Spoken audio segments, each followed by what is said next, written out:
আনন্দ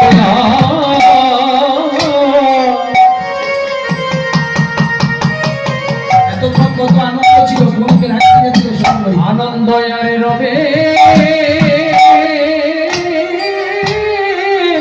না হে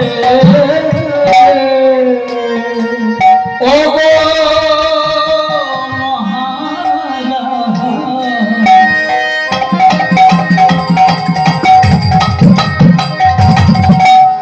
তোমার আনন্দ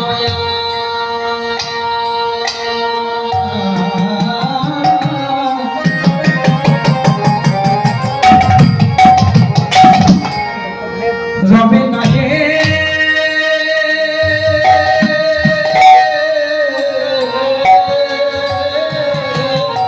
তোমার আনন্দ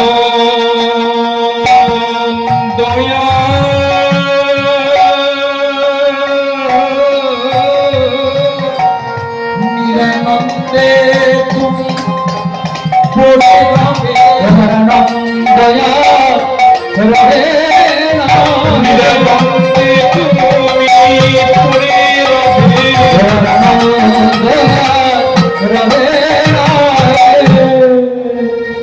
আকাশ মার্গ থেকে আকাশবাণী হলো, শোনো শোনো মহারাজ, শোনো দিয়া মন। এত যত্ন করে তোমার বোন দেবকীকে শ্বশুর বাড়িতে রাখতে চলেছ, কিন্তু তুমি কি জানো মহারাজ, ওই দেবকীর অষ্টম গর্ভে যে ছেলেটা আসবে সে তোমাকে একদিন বধ করে দেবে। মহারাজ কংসের আনন্দটা নিরানন্দ হয়ে গেল। বাবা, আকবরের রাজসভাতে বীরবল বলে একজন শাস্ত্রজ্ঞ মানুষ ছিল। তো শুধু আকবর বীরবলকে বলেছিল যে এমন একটা কথা বলতে পারবে যেটা সুখের দিনও একই, দুঃখের দিনও একই, সব সময় একই থাকবে। বীরবল বলেছিল এইসা ব্যক্ত নেই রহেগা। একটা কথা বলে, কত দামি কথা দেখো, এইসা ব্যক্ত নেই রহেগা। যদি আপনি দুঃখে আছেন তাহলে এই সময় থাকবে না, একদম সুখে আসবে। যদি আপনি সুখে আছেন তাহলে সুখ চিরস্থায়ী নয়, দুঃখ আসবে। যদি আপনি নিরোগ আছেন কোনোদিন রোগ আসতে পারে। যদি আপনার রোগ আছে আপনি নিরোগ হতে পারেন। তাহলে কত দামি কথা বলে দিলেন যে এইসা ব্যক্ত নেই রহেগা। তেমনি বাবা, আমাদের চিরদিন সিচুয়েশনে থাকবে না।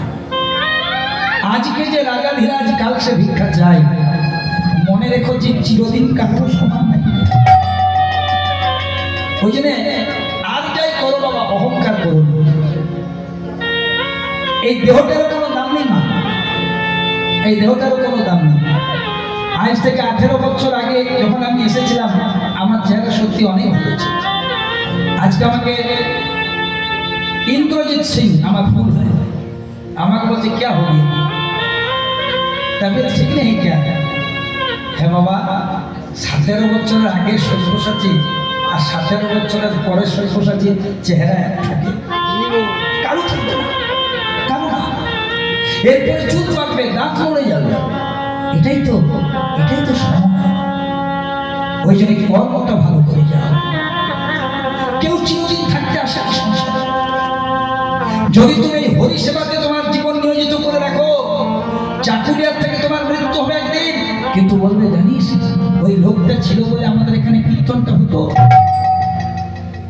আমি একদিন মারা যাব, কিন্তু ছোট ছোট ছেলে মেয়েরা বলবে জানিস আমাদের চাকুরিয়াতে ওই সব্যসাচী প্রতি বছর আসতো।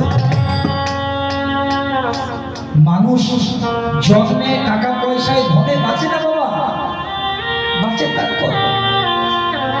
মহারাজ কংস যখন শুনল হায় রে হায় হায় হায় হায়, এই আবার কি হলো, আমি কত কষ্ট করে আনন্দ করে বোনটার বিয়ে দিলাম, আর আজ আমি কি শুনলাম তার অষ্টম গর্ভের ছেলে আমাকে বধ করবে। না না না না না, কেউ হতে পারে না। মহারাজ কংস করলো কি জানেন, মনে মনে সিদ্ধান্ত নিলেন দৈবকীর গর্ভের ছেলে যদি আমাকে বিনাশ করে আমি মূলেই কেটে দেব, আমি দৈবকী শেষ করে দেবো। দৈবকী বেঁচে থাকলে তবেই তো তার কোনো সন্তান। তাই ওই রথের মধ্যে বসিকে, রাজাদের বসি থাকতো তলোয়ার, বসিকে দৈবকীর চুলের মুঠি ধরে দৈবকীকে বধ করতে যেই না দৈবকে চুলের মুঠিটা ধরেছেন, কেস ধরেছেন, উনি সত্যের পূজারী বসুদেব বলছে এমন করবেন না মহারাজ। শাস্ত্র কিন্তু ওয়ার্নিং দিয়েছে, কোনদিন কোন পুরুষ মানুষদেরকে কোন মেয়েদের কেস ধরতে নেই, চুল ধরতে নেই। সে সম্পর্কে মেয়ে হোক, স্ত্রী হোক, পরস্ত্রী হোক, বউ হোক, কোন পুরুষদেরকে মেয়েদের চুলে হাত দেওয়ার নিয়ম নেই। কেন? ওগো কুরুকুল ধ্বংস হয়েছিল দ্রৌপদীর কেশ আকর্ষণে, দ্রৌপদীর কেশ আকর্ষণে।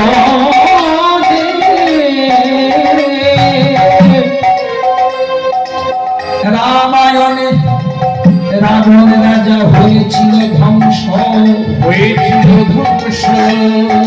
কেশ ধরে সীতা হরণে, কেশ ধরে সীতা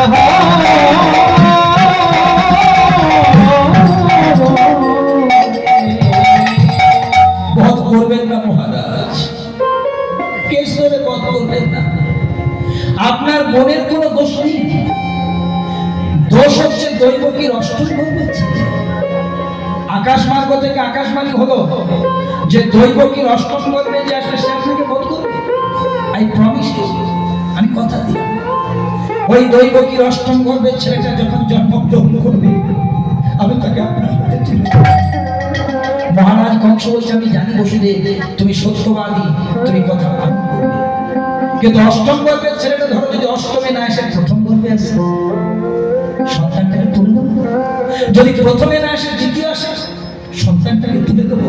যদি দ্বিতীয় না, মহারাজ শুধু প্রথম নয়, প্রথম থেকে অষ্টম গর্ভ যতটি সন্তান পৃথিবীতে আসে আমি তাকে আপনার হাতে তুলে দেবো। আমি তাকে আপনার হাতে তুলে দেবো। তা আপনি দৈবকীকে বধ করবেন না, কারণ ও শুধু আপনার একমাত্র বোন নয়, ও আমার অর্ধাঙ্গিনী। আমি স্বামী হয়ে তার মৃত্যুটা দেখতে পারবো না। ঠিক আছে, তাই হবে, তবে আরেকটা শর্ত মানতে হবে। যতদিন না পর্যন্ত দৈবকীর প্রথম থেকে শুরু করে অষ্টম গর্ভের সন্তান ভূমিষ্ঠ হচ্ছে, জন্ম নিচ্ছে, ততদিন পর্যন্ত দৈবকীকে আর তোমাকে আমার নির্জন কারাগারে বন্দী থাকতে হবে। কারণ সন্তান জন্ম দিয়ে তোমার পালিয়ে যাও,